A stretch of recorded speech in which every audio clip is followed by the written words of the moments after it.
this M2, U2. This is before collision. They'll collide, and finally what happens? They'll be moving at a velocity V1 and this V2. And here I should put a condition U1 greater than U2. Then only the first body will go and collide. So this is before collision. This is after collision. In short, I'll write it. Before collision, this is after collision. Collision occurred. So let's apply some conservation of linear momentum. M1 U1 plus M2 U2 should be equal to M1 V1 plus M2 V2.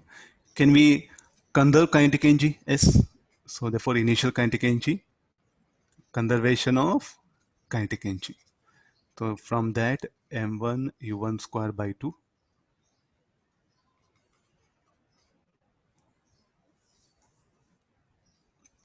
I'll first let me rewrite because I'm trying to go for some. So this will be M1. I'll take M1 U1 plus M2 U2. So this will be M1 U1 minus V1 M2 V2 minus U2. Call this equation 1. Now conservation of kinetic energy. M1 U1 square by 2 plus M2 U2 square by 2 M1 V1 square by 2 M2 V2 square by 2. 2, let's eliminate. U1 square minus V1 square.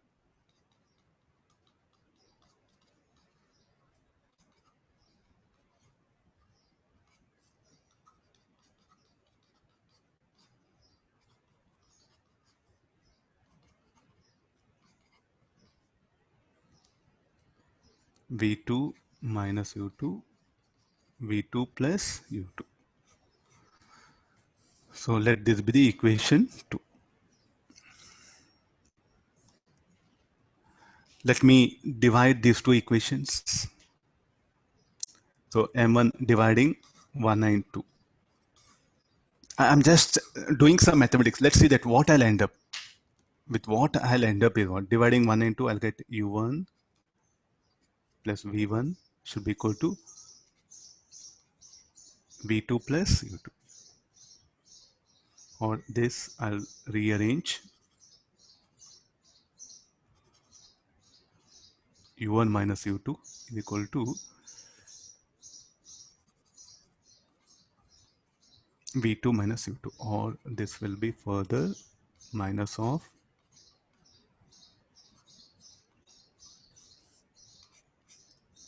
okay, the ratio of this you check it now. So minus of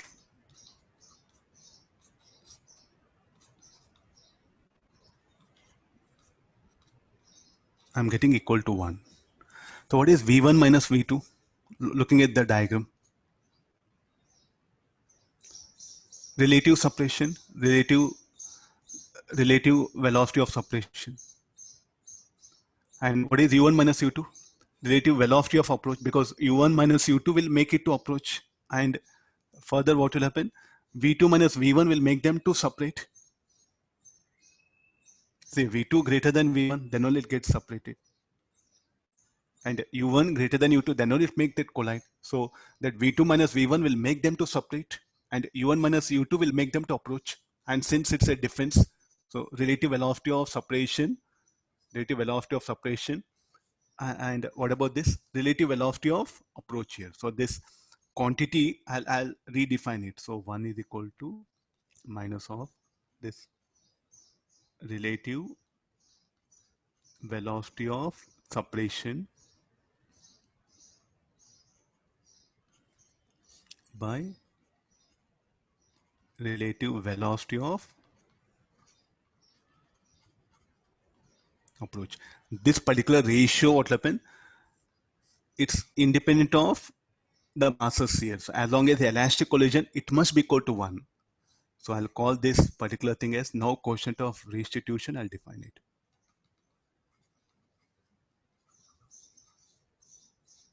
Restitution.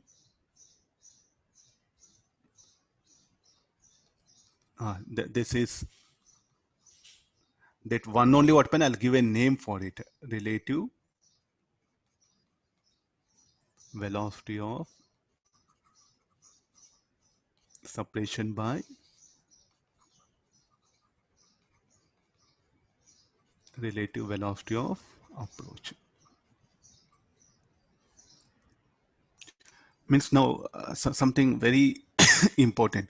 So like I will choose different masses. Means I'll begin this problem with 2 kg, M1 2 kg, M2 4 kg. I'll project with the same speed. Then they'll collide. I'll acquire some velocities, V1, V2, some velocities. Again, I'll solve like what you said. Will I get that ratio 1? Yes. Again, here what I do, instead of the 2 kg, 4 kg, I'll make it this as 3 kg, this is 1 kg. And I'll project with the same velocities. They will have some velocities. So whatever the velocities are like that, and let it be elastic collision. So you do this for different velocities of different masses. Finally, you'll end up with some quantity equal to 1. So therefore, it is some quantity which is for elastic collision, you'll end up with 1. So that particular quantity, we'll call it as quotient of restitution. See, Newton, what happened? It took almost 3 years for him to conclude this. So what he did is like first he took M1 2 kg, M2 4 kg. You just read the autobiography of Newton, no? The way, not suddenly one day he got an idea, nothing wrong. Constant thinking on a subject is what science and technology that we are missing nowadays. Nowadays, what happened? It has become instantaneous process. Constant thinking on any given subject, you'll get a knowledge. You'll get a knowledge. That's all. Constant thinking. That constant thinking is missing.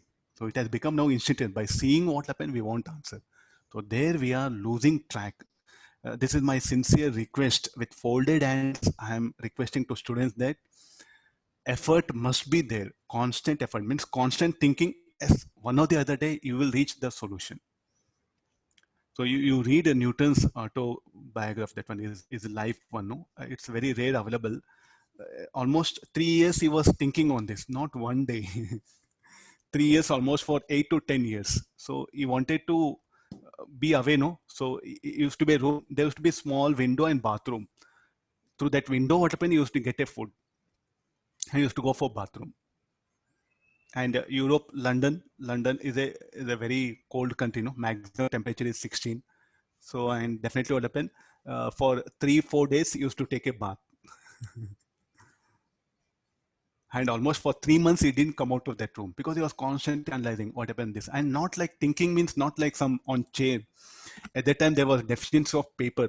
So so what happened? What he used to do is like if we scribble more, there'll be waste of things. No? So maximum used to analyze, and very difficult things used to put on like a board. That one constant thinking. So he just if you read, no, in the end what happened?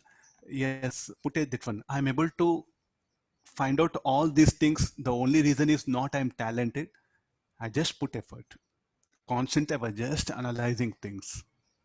Then what happened? One day I reached the solution. This is what he commented. So this is a very nice statement, no? Inspiration for everyone. Means who will shine in science and technology? The one who will put effort, irrespective of intellectual power, intellectual of memory, concentration levels. There's a wrong perception that he should only is a topper. Okay, you will only get a rank. Need not. Anybody can get, and anybody can become a scientist. Anybody can become good engineer. The student who is a topper, what is the reason for? Because he is putting constant effort. Not something like he is a born. Nobody will get intellectual by birth, all by effort only. So a student is a topper means what? He is putting effort. He's putting more effort than others.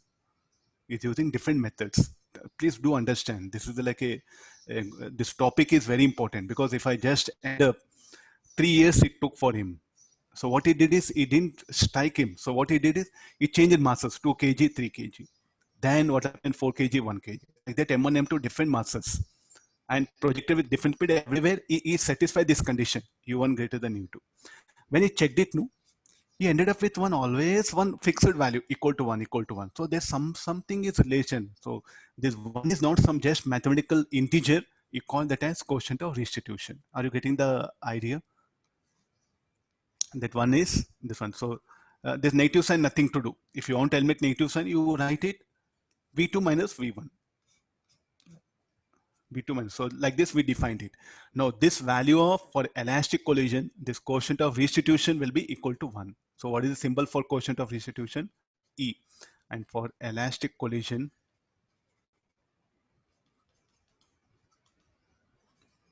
E is equal to 1. So every time we need not to do like this, directly check the value of E and proceed here.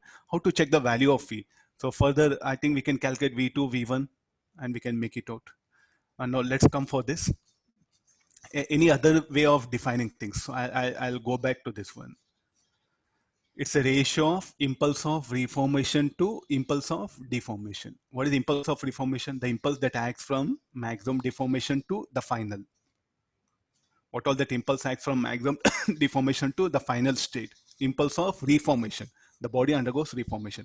What all that impulse acts from initial position to maximum deformation? There is a deform, no? So the body undergoes here deform. Here it undergoes reform. So the ratio of impulse of deformation to minus JR by JD. Or this is ratio of impulse of reformation to. I'll leave it to student. If you want interested, you can put today effort. You can show that it is a ratio of impulse of reformation to impulse of deformation. So this ratio, it depends on them. So in elastic collision, what happened to JR equal to JD, it will become. JR will magnitude, JR will become equal to, JR will be minus of JD, that one. So JR will become equal to JD, magnitude in elastic collision. So like that, what happened? The idea of quotient of restitution, we have brought it. So let me go for inelastic collision now.